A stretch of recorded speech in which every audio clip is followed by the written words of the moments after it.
Hello everyone, सभी मित्रों को मेरा नमस्ते और जय श्री राम। मित्रों, आज के इस वीडियो में हम जो ईपीसी डायरी फर्स्ट है उसके बारे में चर्चा करेंगे। जो ईपीसी डायरी के अंदर जो आज का जो अपना टॉपिक है वो है नीति पत्र। तो सबसे पहले जो नीति पत्र मैंने टॉपिक्स में मैंने आपको थंबनेल में बता दिए। तो चलिए बिना किसी देरी के शुरू करते हैं आज के इस वीडियो को। नीति पत्र के अंदर जो पहला टॉपिक है अपना वो है राष्ट्रीय शिक्षा नीति 1986। हेडिंग डाल लीजिए राष्ट्रीय शिक्षा नीति 1986। तो इसके बाद में अपन जो टॉपिक की हेडिंग डाल लीजिए आप, उसके बाद में आगे लिखिएगा स्वतंत्र भारत में शिक्षा के समग्र रूप पर विचार कोठारी आयोग द्वारा लिया गया, जिसके आधार पर जुलाई 1968 में भारत की पहली राष्ट्रीय शिक्षा नीति की घोषणा की गई तथा बाद में इसमें संशोधन करके राष्ट्रीय शिक्षा नीति का मूल ढांचा सन 1986 में लागू किया गया, जिसे राष्ट्रीय शिक्षा नीति 1986 के नाम से जाना जाता है। इस नीति को वर्तमान में शिक्षा नीति भी कहा जाता है। इसके अंदर जो प्रस्ताव पारित किए गए थे वो प्रस्ताव निम्नलिखित हैं। तो जो पहला प्रस्ताव है वो है, तो प्रस्ताव हेडिंग डालिए और लिखिए पहला प्रस्ताव, ग्रामीण क्षेत्रों में शिक्षा का प्रतिशत 90% तक पहुंचाना, ग्रामीण क्षेत्रों में विद्यालय की दूरी 1 किलोमीटर तक सीमित करना। ये पहला इसका प्रस्ताव था। राष्ट्रीय शिक्षा नीति की जो समिति थी उसने ये प्रस्ताव रखा था। जो द्वितीय प्रस्ताव था वो था 6 से 14 वर्ष तक की वर्ग के आयु वाले बच्चों को निःशुल्क व अनिवार्य शिक्षा प्रदान करवाना। तृतीय था माध्यमिक स्तर तक विज्ञान व सामाजिक विज्ञान को अनिवार्य विषय बनाना। चौथा था देश में स्थित 150 विद्यालयों के अंतर्गत 500 महाविद्यालयों का निर्माण करवाना, जिसमें स्नातक उपाधि 3 वर्षों में हो। पांचवा था शिक्षा के क्षेत्र में सभी वर्गों को समानता प्रदान करना। इसके बाद में छठवां जो प्रस्ताव आता है वो था 15 से 35 वर्ष के प्रौढ़ युवकों के लिए खुले विश्वविद्यालयों की स्थापना करवाना।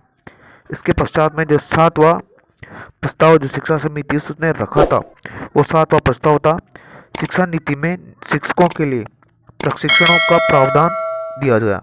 आठवां था शिक्षा को आर्थिक व्यवस्था सुधारने के लिए देश की कुल आय का 6% भाग शिक्षा पर व्यय किया जाना। इसका जो निष्कर्ष निकलता है वो निष्कर्ष है राष्ट्रीय शिक्षा नीति के माध्यम से देश की साक्षरता दर में बढ़ोतरी होगी, जिससे आर्थिक व्यवस्था सुदृढ़ बनेगी। इसके पश्चात में जो नेक्स्ट टॉपिक है अपना, वो नेक्स्ट टॉपिक स्टार्ट करते हैं अपन नीति पत्र में। जो नेक्स्ट टॉपिक है दूसरे वाला वो है राष्ट्रीय सलाहकार समिति 1992।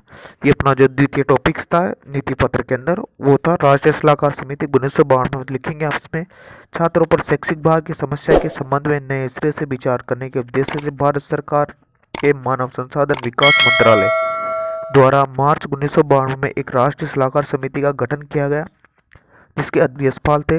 राष्ट्रीय सलाहकार समिति के सुझाव निम्न थे। उन्होंने निम्न सुझाव दिए। तो पहला सुझाव था बच्चों या छात्रों में मानसिक व शारीरिक विकास के लिए विभिन्न स्तरों पर निबंध, वाद विवाद व कविता, खेल आदि का आयोजन करना, जिससे छात्र आनंद के साथ सामूहिक उपलब्धियां भी प्राप्त कर सकेंगे। तो ये राष्ट्रीय सलाहकार समिति का गठन किया था 1992 में प्रोफेसर यशपाल की अध्यक्षता में। तो उन्होंने ये प्रस्ताव दिए थे।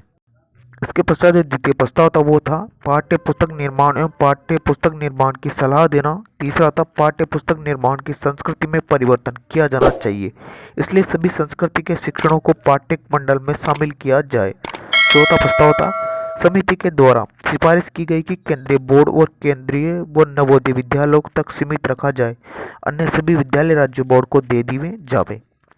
जो पांचवा जो प्रस्ताव था वो था निजी विद्यालयों को मान्यता देने हेतु निर्धारित मापदंडों को कट बढ़ाया जाए ताकि गुणवत्ता बनी रहे। तो ये प्रस्ताव दिए थे प्रोफेसर यशपाल समिति ने। तो आप इन प्रस्तावों को ध्यानपूर्वक लिखिएगा। इसके बाद आगे वाला प्रस्ताव मैं बताता हूँ। प्रस्ताव को लिखने के बाद मैं इसका जो मेन निष्कर्ष था वो निष्कर्ष क्या निकल के आया, तो वो निष्कर्ष था, हेडिंग डाल लीजिए निष्कर्ष और लिखिए देश का भविष्य युवाओं और बालकों के विकास में है और बालक का सर्वांगीण विकास उत्तम शिक्षा से ही संभव है। तो ये इसका निष्कर्ष निकलेगा। तो आपका जो ईपीसी फाइल का जो टॉपिक है यहीं पे समाप्त होता है। मित्रों, अगर आपको वीडियो अच्छा लगा हो तो प्लीज़ वीडियो को लाइक करें, शेयर करें और चैनल को सब्सक्राइब जरूर करें और जो घंटे वाला आइकन है उसको प्रेस कर लें ताकि जब भी कोई नोटिफिकेशन या वीडियो डले तो आपको नोटिफिकेशन सबसे पहले मिले। Thanks for watching.